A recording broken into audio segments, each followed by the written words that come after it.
This is 99% Invisible. I'm Roman Mars. The United States leads the Olympics in medal awards and is just about supreme in the sprint races.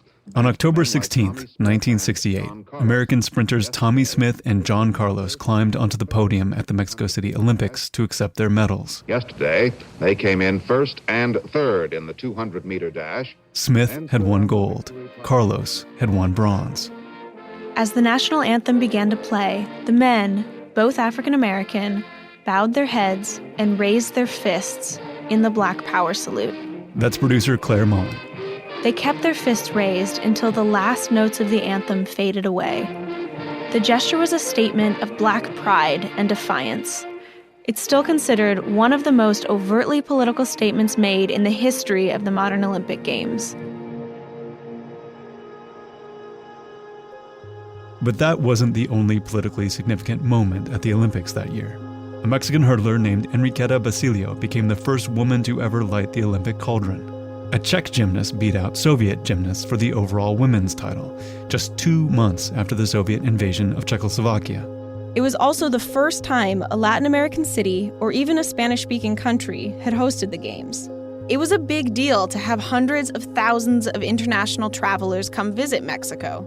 The Mexican government saw the Olympics as an announcement to the world. Mexico City had arrived as a major international metropolis.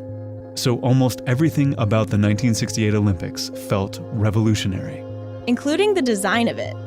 The images and logos associated with the 1968 Olympics were ubiquitous at the time. They were plastered all over the city. This complete design campaign would become one of the most famous in Olympic history, and it would set a whole new standard for games to come. But these government-commissioned designs would also be co-opted by local activists who wanted to reveal the darker political reality in Mexico that was hidden behind the beautiful, glossy imagery of the 1968 Games. In the decades leading up to the 1968 Olympics, Mexico had gone through a period of major economic growth. It became known as the Mexican Miracle. The Mexican Miracle typically, historians conventionally speak about it as a period spanning from the mid-1940s to the late 1960s. The country had rapidly industrialized, rapidly urbanized, and its capital, Mexico City, had grown into this enormous, sprawling metropolis. The city grew faster than it ever had in Mexico's modern history. That's Luis Castañeda. He's the author of Spectacular Mexico, Design, Propaganda, and the 1968 Olympics. Because of its size and layout, Mexico City was a challenging place to host a major international event like the Olympics. Mexico City was sprawling and spreading, still at the height of its miracle. I mean, even until the Olympics are literally about to happen, there are all these doubts about whether the Mexican government will be organized enough to undertake a spectacle of that magnitude. The Olympic organizers needed to show that their metropolis was safe, navigable, cohesive, and, exciting. They wanted to create a visual identity for the Olympics, to really sell Mexico City to all these visitors seeing it for the first time. So, they decided to hold an international competition to find a designer who would create a logo and graphic design campaign for the Olympics. They wanted something that looked cosmopolitan and contemporary, and distinctly Mexican. And this is where an unlikely character comes in. I'm Lance Wyman. I'm a designer. I work here in New York. In 1966, Lance Wyman was a 29-year-old graphic designer. When he heard about the competition, he knew that he and his design partner, Peter Murdoch, had to get on the short list of contenders.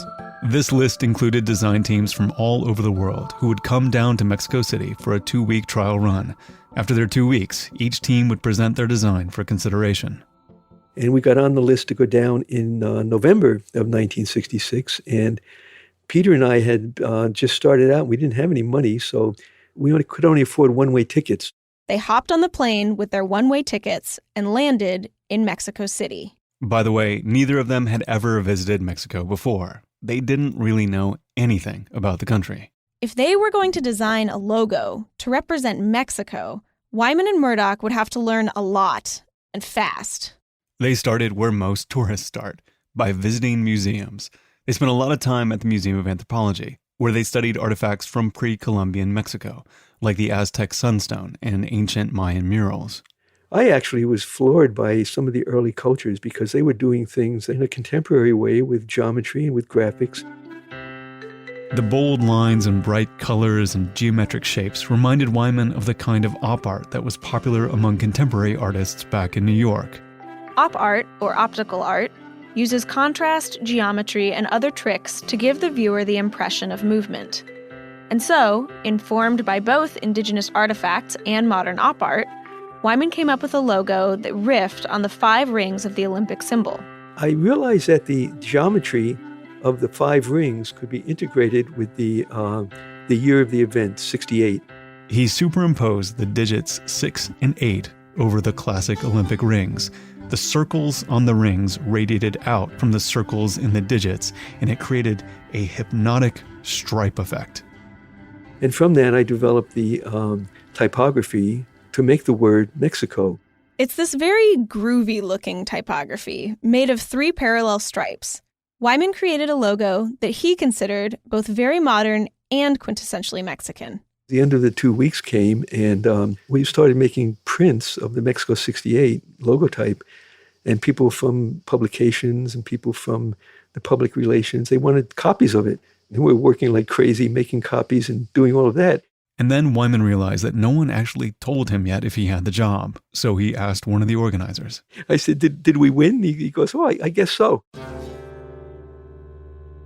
Wyman had created a stunning logo and typeface for the competition, but choosing this white guy who had never been to Mexico before was a bit problematic. It's not that unusual for people not born in Mexico, for artists and people in culture and the arts to be involved with these kinds of state-sponsored campaigns.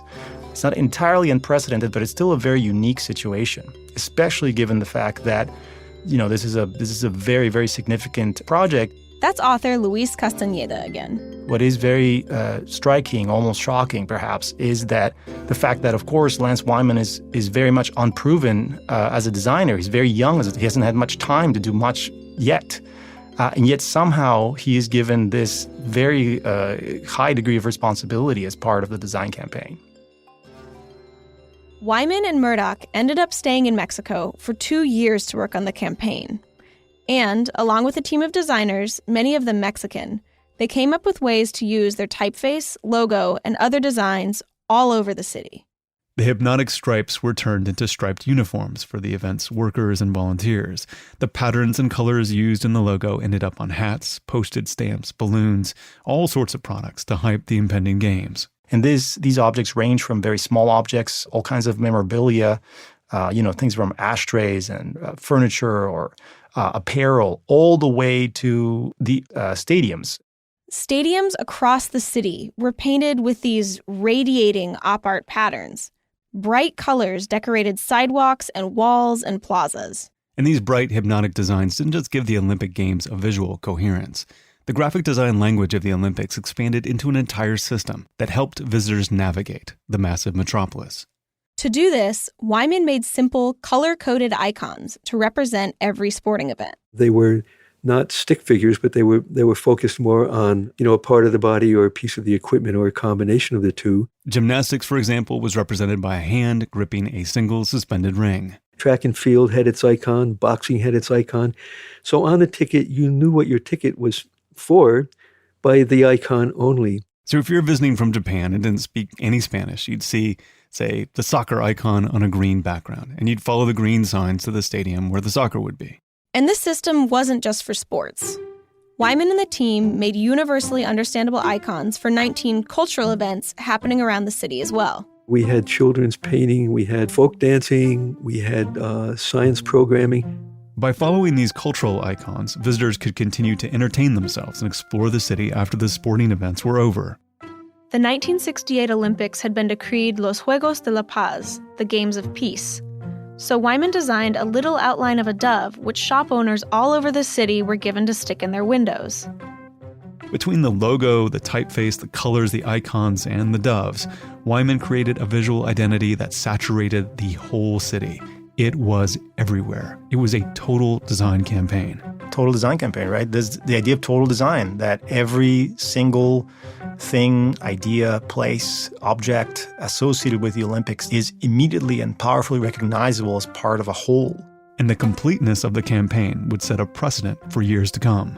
I think it's safe to say that although design and architecture and the arts in general had been very powerfully associated with Olympics before Mexico 68, it's really after Mexico 68 that it becomes a kind of standard expectation of design campaigns associated with these kinds of events. While Lance Wyman was designing this extensive campaign, he was holed up, swamped with work, and he really didn't get a chance to go out much. Nose to the grindstone, really, almost through the whole thing. We were pretty isolated at the Olympic Committee. He didn't see the protest movement growing in the city around him.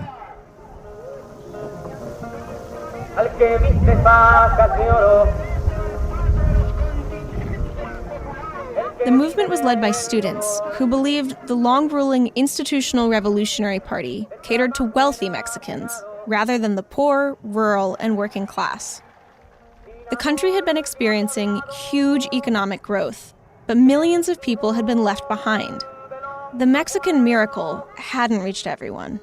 The government was talking of the Mexican miracle, even though in the reality of those days, things were not as happy as they appeared.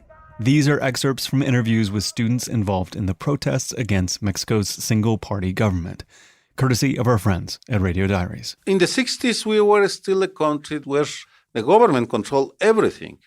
Presidents were the equivalent of monarchs. I mean, it was forbidden to demonstrate. You could not go and express your dissent. And for the students, protesting the government meant protesting against the Olympics themselves, the so-called Games of Peace. Olympics are, I think maybe by design, by definition, always about propaganda on some level or another. And so what the Olympics sought to present as a kind of happy picture of social harmony and as a kind of very sanitized idea of how modernization happens was, of course, not the reality of what many of these inhabitants of the city experienced. Tens of thousands of protesters took to the streets repeatedly throughout 1968. We were urban middle class, low middle class, bunch of young people. It was, in a symbolic way, the clash of a new Mexico and an old Mexico. You have the middle class with eyes closed and a group of students saying this was not a democracy and this is not working. Again and again, police had come out and violently dispersed protesters with clouds of tear gas. As the Olympics neared and as international attention turned towards Mexico City, the government was desperate to make the unrest go away.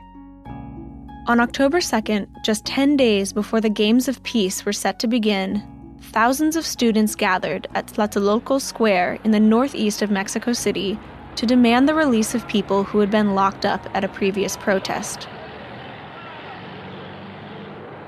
It was a quiet gathering of people with signs, walking slowly around the plaza.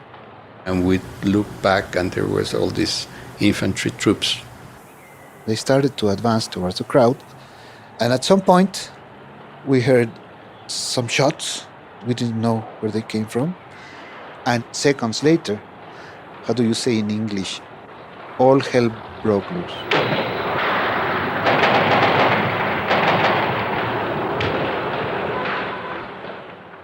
Soldiers opened fire on the protesters. To this day, we don't know exactly how many students died in the massacre, but the number is likely in the hundreds. It was a peaceful demonstration. The army was circling this plaza called the Plaza de Three Cultures. The scene was cleared before there could be an accurate body count. The blood was washed away. Thousands of protesters were arrested and locked up. The government took great pains to cover their tracks. The amount of students who were shot and many of others were imprisoned for quite some time was, covered up. The government claimed that the students had fired first to provoke the military. Evidence has since come to light that disproves that claim. It's an extremely shocking event, for a long time kind of suppressed in Mexican national memory. And in many ways, it is the crux of the crisis that sets the stage for in a very, very dramatic sense, for the Olympics themselves. The massacre was so horribly devastating that, of course, Lance Wyman heard about it. When I heard about it, And how severe it was a difficult situation because I felt I was working for the government and I couldn't do anything about it. But he says he really empathized with the students. I wasn't much older than they were, so I had that feeling like I might have felt good if I just walked away from the whole thing. Wyman felt stuck in the middle. But in a way, he didn't need to choose between the government and the protesters. His designs found a way to serve both sides. Students began imitating Wyman's images and co-opting them. They took a poster he made with a silhouetted image of runners racing and turned it into silhouettes of troops beating people with batons. They used his signature typography to create anti-government posters. And that very simple image of a dove in all the shop windows? Students went around the city spraying a small burst of bright red paint over the dove's chest, like it had been shot. They were playing with the propaganda of the Olympics and hinting at a darker political reality. And Wyman, he liked it. He made a design campaign so ubiquitous, so resonant, that the resistance could use it too. And I've always been questioned, well, why do you feel good about that? And I guess that's why, because I was in a situation where I was kind of torn. I was very sympathetic as far as what was happening to the students, but I was also very not wanting to see the Olympics be stopped. And they weren't stopped. On October 12th, 1968, the Games began on schedule, as if nothing out of the ordinary had happened. 12 de octubre de 1968, declaro inaugurados los Juegos Olímpicos de México. The 1968 Olympics went on to become one of the most important in the history of the Games, marked not only by athletic achievement, but by open political defiance. Do you think you represented all black athletes in doing this? I can say I represented Black America. I'm very proud to be a black man and also to have won the gold medal. Mexico 68 also set a new precedent for how governments would use design to promote their country's image to the international community, for better or for worse. The 68 Games also left a permanent mark on Mexico City's infrastructure. Mexico City is one of the largest cities in the world. It's the largest metropolitan area in North America. Around 4.4 million people ride on Mexico City's metro system every day, including producer Claire Mullen, who visited a couple months ago. I'm in the metro on the Pink Line at Cuauhtemoc, which has an eagle icon. Mexico City's metro is incredibly crowded and very extensive, and yet it is often recognized as one of the easiest rail systems to navigate, partly because of its iconography. La Católica, which is a big ship. It looks like a pirate ship without the pirate symbol. And then we have Merced, where there are 6 apples in a crate. And those icons are there thanks in part to Lance Wyman. The metro was supposed to make its debut during the Olympics, but excavators kept unearthing ancient architecture in the path of the tracks, and the opening was delayed. But Wyman was still involved in its design, specifically its map. He employed the same visual system he developed for the Olympics to help international visitors navigate the trains. In the Olympics, we relied on the graphics, and I thought, well, why can't a city do that? So Wyman color-coded each line and created a unique icon for every single stop. So even if you're visiting from Japan and can't read any Spanish at all, you can say to yourself, I want to take the Pink Line to the stop with the grasshopper on it. The station that stopped at Chapultepec Park, Chapultepec means Grasshopper Hill in the Nahuatl, the Aztec language, so I used the grasshopper. Again, some Mexicans took issue with this young foreigner coming in to design something that would be such a huge part of their city. But eventually, Mexican designers took up the project and made it their own. You know, I designed the first 3 lines of the metro, and they have 12 lines now, and they were designed by Mexican designers, and some of these are better than I did on the original line, you know. After the Olympics, after the metro, Wyman did some more work for Mexico, like the design for the 1970 World Cup. But he went back to the U.S. Wyman went on to design more maps, big ones, like for the National Zoo and the D.C. metro system, although none of them used symbols and icons and colors as completely as in Mexico City. The clear iconography of the metro system is a reminder of a complicated and sometimes terrible period in Mexico City's history. It's a simple design that invites you to explore the massive and complex metropolis. It's a design that assures you that if you get lost, no matter where you're from or what language you speak, you can find your way around and see the city for yourself.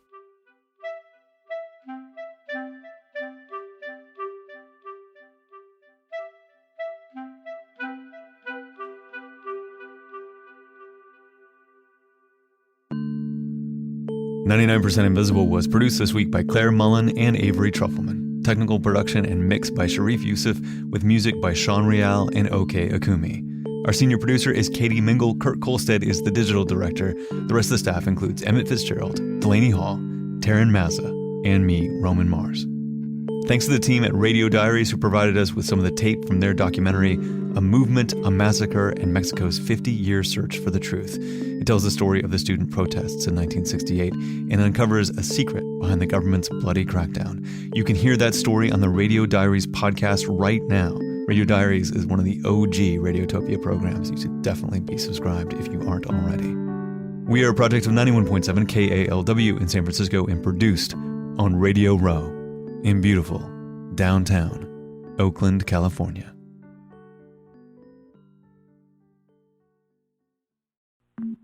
You can find the show and join discussions about the show on Facebook. You can tweet at me at Roman Mars and the show at 99pi.org. We're on Instagram, Tumblr, and Reddit too. But we have all the old episodes and a bunch of design stories that you can only read with your eyes on our website. It's at 99pi.org. Radiotopia.